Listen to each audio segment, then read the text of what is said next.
السلام علیکم ورحمۃ اللہ وبرکاتہ۔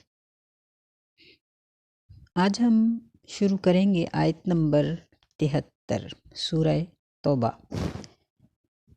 اعوذ باللہ من الشیطان الرجیم، بسم اللہ الرحمن الرحیم۔ یا ایہا النبی جاہد الکفار والمنافقین واغلظ علیہم۔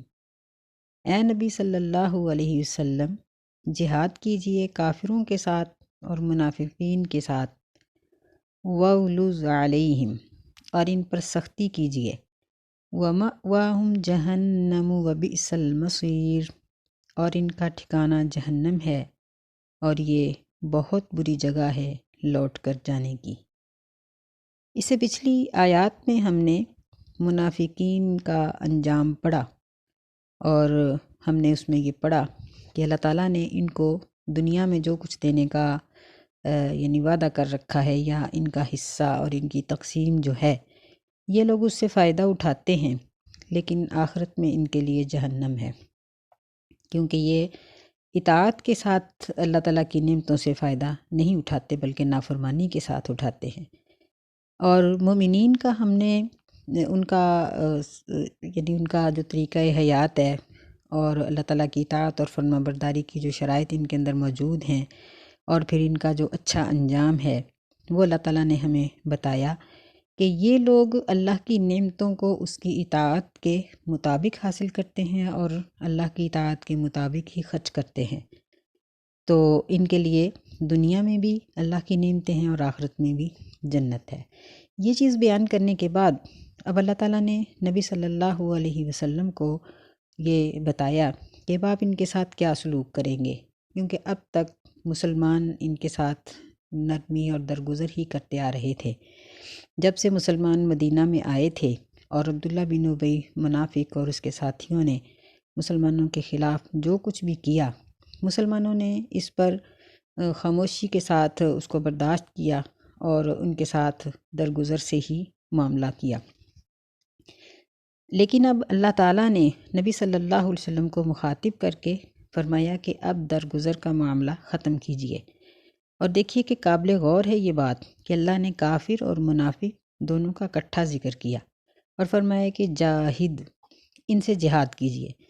یہ جاہد کا لفظ جو ہے جاہدہ سے کوشش کرنا، اس میں تلوار کے ساتھ لڑنا یہ انتہائی کوشش ہوتی ہے۔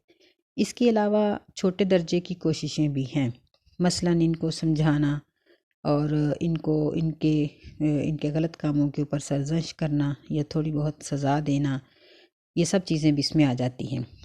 مسلمانوں کی تاریخ میں اور خاص طور پر نبی صلی اللہ علیہ وسلم کی حیات مبارکہ میں اس آیت کے نازل ہونے کے بعد بھی منافقین کا سر عام قتل یا ان کے ساتھ جہاد بالقتال نظر نہیں آتا۔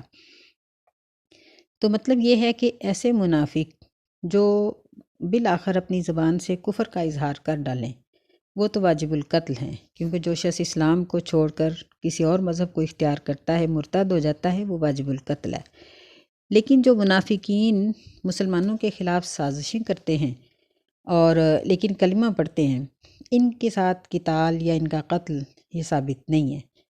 تو پھر اس آیت کا مطلب یہ ہوا کہ ان کے ساتھ کوشش کیجئے، یعنی جو سزا کے قابل ہیں ان کو سزا دیجئے اور جو قتال کے قابل ہیں ان کے ساتھ قتال کیجئے، جس طرح کا ان کا جرم ہے اسی طرح کا ان کے ساتھ معاملہ کیجئے۔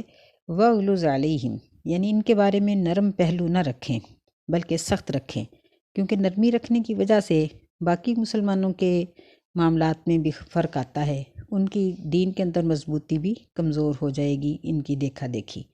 ان پر ایسی سختی کیجئے کہ دوسرے مسلمان منافقت کے اندر قدم نہ رکھیں، پھر ان کے مرنے کے بعد ان کا ٹھکانہ جہنم ہے۔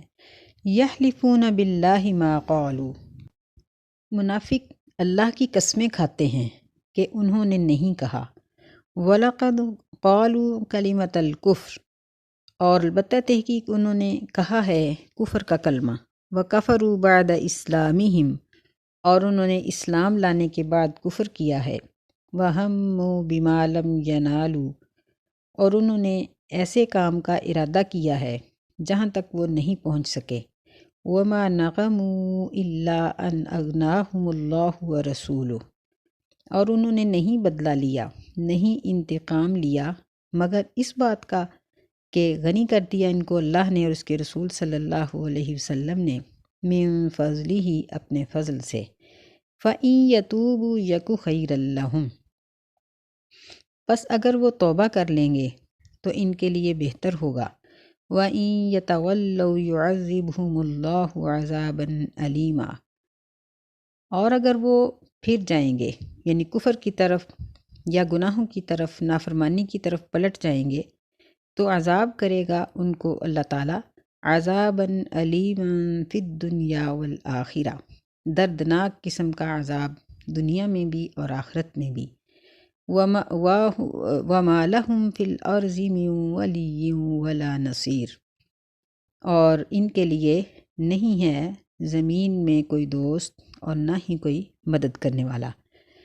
اس آیت میں بھی اللہ تعالیٰ نے ان کی کئی خرابیوں کا ذکر کیا۔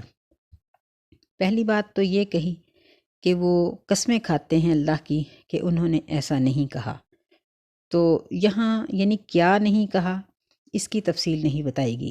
دراصل یہ کوئی ایک بات نہیں تھی، نہ کسی ایک بندے کے کہنے کی تھی، بلکہ تمام منافقین ہی مسلمانوں کے خلاف تقریباً باتیں کرتے تھے، اور ایک نہیں یعنی ہر دن ایک نئی بات انہوں نے کی ہوتی تھی، اس لیے اللہ تعالیٰ نے یہاں اس بات کا ذکر نہیں کیا۔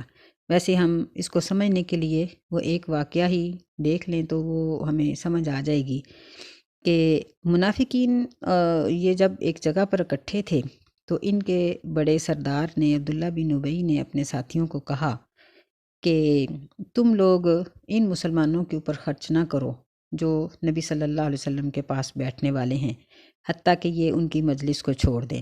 اور پھر وہ کہنے لگا کہ رستے میں تھے یہ لوگ، کہنے لگا کہ جب ہم مدینہ پلٹ جائیں گے تو ہر عزت والا ایک ذلیل کو نکال پھینکے گا۔ نبی علیہ السلام نے بھائی چارہ کروایا تھا اور ایک انصاری اور ایک مہاجر کو بھائی بھائی بنا دیا تھا، اس لیے اس نے کہا کہ ہر عزت والا یعنی ہر مدینے کا باشندہ، ہر انصاری نعوذ باللہ مہاجر کو نکال دے گا۔ یہ بات سیدنا زید رضی اللہ تعالیٰ عنہ نے سنی تو انہوں نے اپنے چچا عمر کے ساتھ یہ بات کی کہ عبداللہ اس طرح کی بات کر رہا تھا۔ سیدنا عمر رضی اللہ تعالیٰ عنہ نے یہ بات نبی علیہ السلام تک پہنچائی تو آپ نے سیدنا زید رضی اللہ عنہ کو طلب کیا اور ان سے پوچھا تو انہوں نے یہ ساری بات بتا دی۔ ان کے کہنے پر آپ نے عبداللہ بن ابی کو بلایا، اسے پوچھا تو وہ انکاری ہو گیا، قسم کھا گیا کہ ہم نے تو نہیں کی۔ یہ زید جو تھے نا، یہ بھی بچے تھے، چھوٹے تھے، تو کہتے ہیں کہ مجھے اس قدر اس بات کا دکھ ہوا اور شرمندگی ہوئی کہ اب رسول اللہ صلی اللہ علیہ وسلم یہ کہیں گے کہ اس نے جھوٹ بولا ہے۔ کہتے ہیں کہ میں نے اپنے گھر سے نکلنا ہی چھوڑ دیا۔ تو فوراً ہی اللہ تعالیٰ نے یہ آیت اتاری اور خاص طور پہ سورہ منافقون کی آیتیں اتاری، اور وہی الفاظ اللہ نے ذکر کیے جو عبداللہ کہہ رہا تھا کہ اس نے یہ بات کہی ہے کہ ان لوگوں پہ خرچ نہ کرو یہاں تک کہ یہ آپ صلی اللہ علیہ وسلم کی مجلس کو چھوڑ دیں اور ان ذلیلوں کو نکال دو۔ تو یعنی یہ ایک موقع تھا، اس طرح کے موقع صبح شام آتے ہی رہتے تھے، اس لیے یہاں سے مراد ہر منافق کا قول اور ہر وہ بات ہے جو نبی علیہ السلام اور مسلمانوں کے خلاف۔ فرمایا وَلَقَدْ قَالُوا كَلِمَةَ الْكُفْرِ، انہوں نے کلمہ کفر کہا، یعنی مسلمانوں کا مذاق اڑاتے ہوئے اور نفرت کی باتیں کرتے ہوئے کفر کی حد تک پہنچ جاتے تھے، اور یہ اسلام کا اظہار کرنے کے بعد ان کا کفر تھا، اور انہوں نے ایسے کام کا ارادہ کیا بما لم ینالو، جہاں نہیں پہنچ سکے۔ یہ بھی بے شمار واقعات ہیں کہ سب سے پہلے آپ دیکھیں کہ احد کے میدان سے یہ 300 ساتھیوں کو لے کر پلٹ آیا، پھر انہوں نے یہودیوں کی حمایت کی، جنگ خندق میں انہوں نے یہودیوں کے ساتھ مل کر مسلمانوں کے خلاف کام کرنے کی کوشش کی، پھر انہوں نے جنگ تبوک میں مسلمانوں کا رومیوں کے ہاتھوں قتل ہونا، یہ ان کی بہت بڑی خواہش تھی۔ نبی علیہ الصلوۃ والسلام کے اوپر انہوں نے دوسرے لوگوں کے ساتھ مل کر قاتلانہ حملے بھی کیے، مسجد زرار بھی ان لوگوں نے بنائی۔ جنگ تبوک سے واپسی پر ایک تنگ راستہ تھا گھاٹی کا، جہاں سے نبی صلی اللہ علیہ وسلم نے گزرنا تھا، تو منافقین نے آپ کے اوپر ایک بھاری پتھر گرانے کا پروگرام بنایا، لیکن اللہ تعالیٰ نے آپ کو پہلے ہی خبردار کر دیا اور آپ نے راستہ بدل لیا۔ یعنی اس طرح کے بے شمار ان کے پروگرام تھے جو اللہ تعالیٰ نے ناکام کر دیے۔ فرمایا کہ وما نقموا الا ان اغناہم اللہ ورسولہ من فضل، کہ یہ کس چیز کا بدلہ لے رہے ہیں؟ اللہ اور اس کے رسول نے ان کو غنی کر دیا ہے اس وجہ سے۔ تو اللہ اور اس کے رسول نے کیسے غنی کیا؟ کہ مسلمانوں کے آنے سے پہلے ان کی تجارت، ان کا کاروبار محدود تھا، ان کی آبادی محدود تھی۔ جب نبی صلی اللہ علیہ وسلم یہاں تشریف لائے تو آپ کی وجہ سے شہر شہر نگر نگر کے لوگ مسلمان ہو کر یہاں آئے۔ ان کی ثقافت، ان کی عقل، ان کی دانش مدینہ کے اندر استعمال ہوئی، ان کی تجارت بڑھی، مدینہ کی آبادی بڑھی۔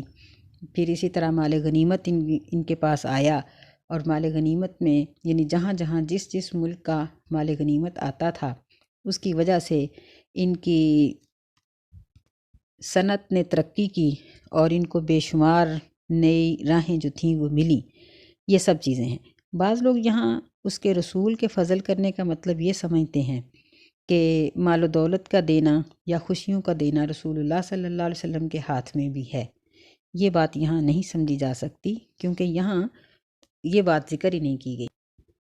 اگر نبی علیہ الصلاۃ والسلام دنیا سے رخصت ہونے کے بعد بھی کسی کو دے سکتے ہوتے تو پھر اپنی زندگی میں جب آپ کے پاس مال نہیں ہوتا تھا اور نئے مسلمان یا اس طرح کے لوگ آپ کو تنگ کرتے تھے، وہ واقعہ بڑا مشہور ہے جو ایک دیہاتی نے نبی علیہ السلام کی گردن میں کپڑا ڈال کر کھینچا تھا اور کہا کہ مجھے دیجئے۔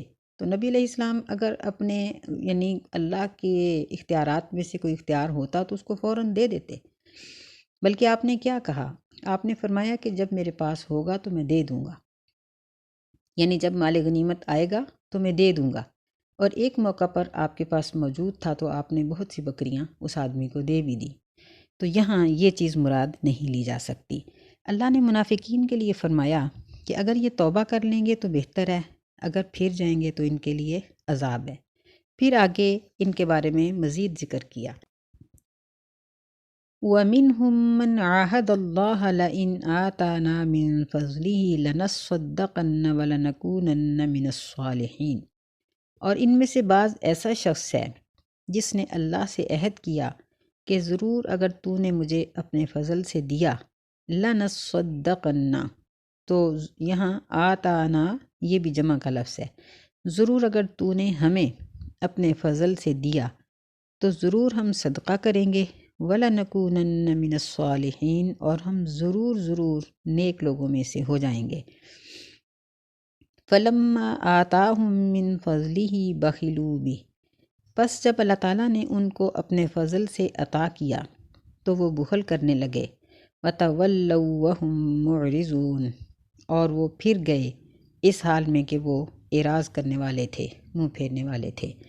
یہاں عام منافقین کی ہی بات ہو رہی ہے۔ بعض لوگوں نے یہاں ثعلبہ نامی ایک صحابی کا ذکر کیا ہے، تو محدثین نے اس کا سختی کے ساتھ انکار کیا، کیونکہ ثعلبہ جو تھے رضی اللہ تعالیٰ عنہ یہ بدری صحابی تھے۔ یہاں ایک نہیں بہت سے منافقین کی جو روش ہے، ان کا جو طریقہ کار تھا اس کا ذکر کیا گیا ہے کہ وہ پہلے اللہ سے دعا کرتے تھے، بلکہ نبی علیہ السلام سے دعا کرواتے تھے۔ پھر جب اللہ تعالیٰ نے ان کو دے دیا، یعنی مدینہ میں مسلمانوں کے آنے کی وجہ سے ان کے رزق میں فراوانی ہوئی، ان کی تجارت بڑھی، ان کی آبادی بڑھی اور مدینہ کی صنعت کاری بڑھ گئی، تو پھر یہ لوگ بخل کرنے لگے۔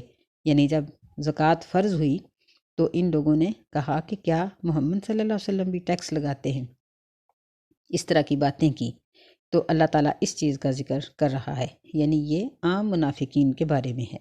فَأَعْقَبَهُمْ نِفَاقًا فِي قُلُوبِهِمْ إِلَى يَوْمِ يَلْقَوْنَهُ، پس بدلے میں دے دیا اللہ تعالیٰ نے ان کو نفاق، فی قلوبہم، ان کے دلوں میں، یعنی ان کے اس بخل کی وجہ سے ان کے دلوں میں منافقت پیدا ہو گئی۔ کب تک؟ الی یوم یلقونہ، اس دن تک جس دن وہ اللہ سے ملاقات کریں گے۔ کیوں؟ بما اخلف اللہ ما وعدوہ، اس وجہ سے کہ انہوں نے اللہ تعالیٰ سے کیا ہوا وعدہ خلاف کیا۔ بما اخلف یعنی انہوں نے اللہ سے کیا ہوا وعدہ خلاف کر دیا۔ وَبِمَا كَانُوا يَكْذِبُونَ، اور اس وجہ سے کہ وہ جھوٹ بولتے تھے۔ تو یہ منافقین کی عادت کا ذکر کیا جا رہا ہے۔ یہاں ہمارے لیے بھی توجہ کے قابل ہے یہ بات۔ ہم میں سے بھی بہت سے لوگ ایسے ہیں جو اللہ تعالیٰ سے نعمت کا سوال کرتے ہیں، جب نعمت مل جاتی ہے تو پھر اللہ کی نافرمانی پہ کمر باندھ لیتے ہیں۔ جیسے رشتہ نہیں ہوتا، بڑے بڑے وظیفے، تہجدیں، نمازیں، پرہیزگاریاں، جب اللہ تعالیٰ اس مشکل کو حل کر دیتا ہے تو پھر اس رشتے کے یعنی آخر تک، نکاح تک پہنچانے میں ہم لوگ کتنی ایسی رسمیں ادا کرتے ہیں جو اسلام کے خلاف ہیں، جن سے اللہ تعالیٰ نے منع کیا۔ سب سے بڑی جو بات ہوتی ہے وہ یہ ہے کہ بے پردگی، پھر نمازوں کا ختم، پھر اسی طرح فضول خرچی، پھر اسی طرح بعض لوگ زکوٰۃ کے مال سے اپنی تمام خوشیاں پوری کرتے ہیں، حالانکہ ان کاموں کے لیے زکوٰۃ لینا حرام ہے۔ تو ایسے ہی یعنی پہلے بیٹا مانگتے ہیں، بیٹی مانگتے ہیں، جب اللہ اولاد دے دیتا ہے تو پھر اسی بیٹے بیٹی کا نام لگا کر نماز چھوڑ دیتے ہیں۔ مائیں کہتی ہیں کہ اب میں کیسے پڑھوں، پہلے مانگتی ہیں، پھر مل جاتی ہے تو پڑھتی نہیں ہیں۔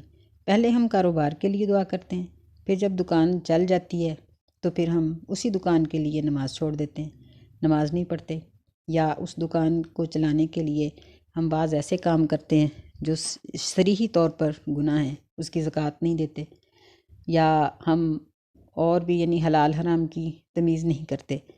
تو یہ ہمارے لیے اس میں بہت بڑا سبق ہے کہ جب کوئی بھی شخص اس طرح کرے گا تو اس کے لیے وہی وعدہ ہے جو یہاں اللہ تعالیٰ نے منافقین کے لیے کیا، کہ اوپر آیت میں ذکر آیا ہے یعذبہم اللہ عذابا علیما فی الدنیا والآخرہ، یعنی صرف آخرت میں ہی نہیں بلکہ دنیا میں بھی۔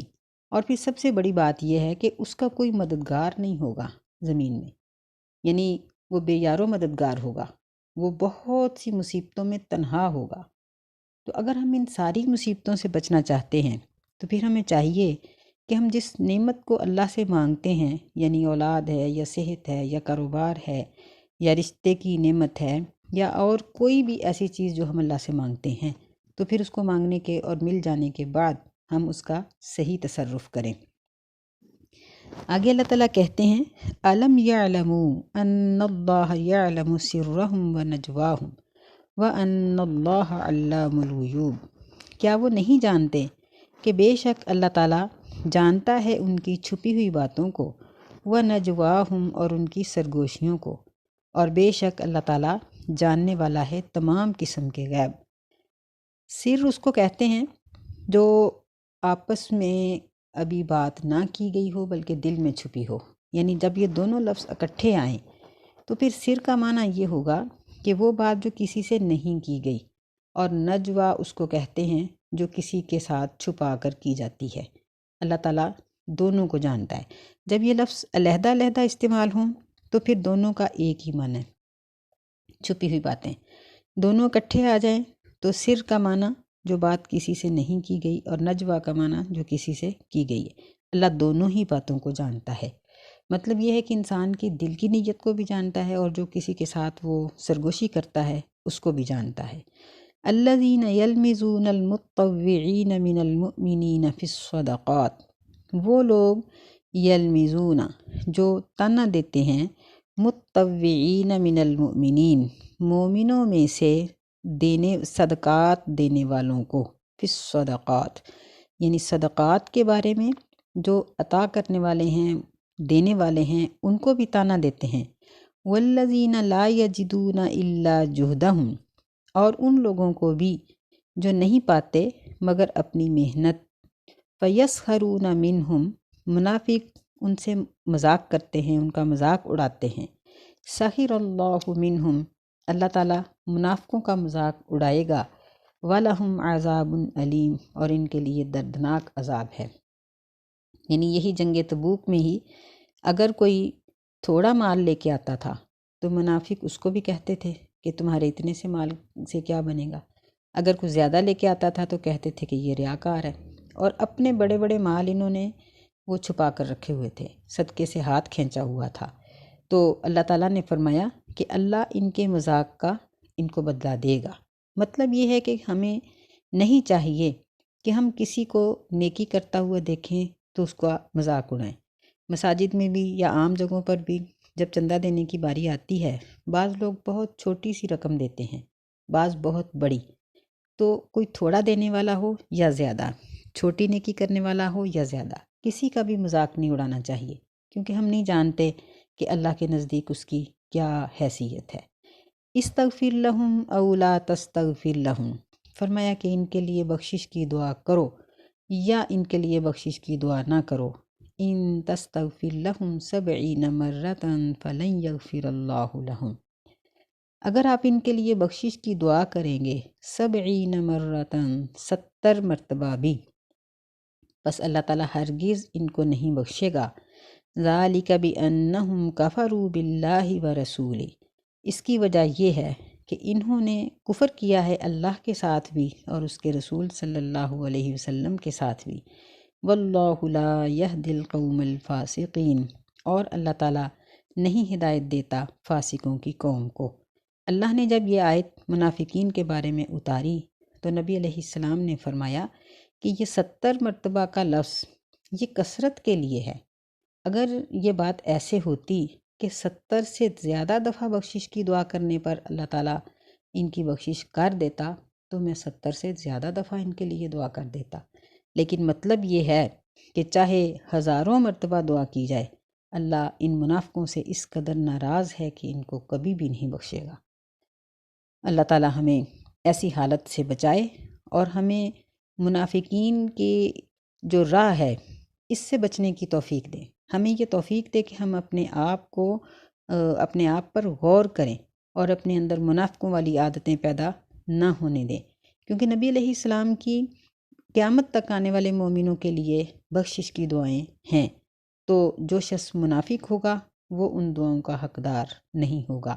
اللہ ہمیں اپنے نبی کی دعاؤں کا حقدار بنائے جو وہ ہمارے لیے کر گئے ہیں، اور ہمیں منافقین کے رستے پر چلنے سے بچائے۔ آمین یا رب العالمین۔ السلام علیکم ورحمۃ اللہ وبرکاتہ۔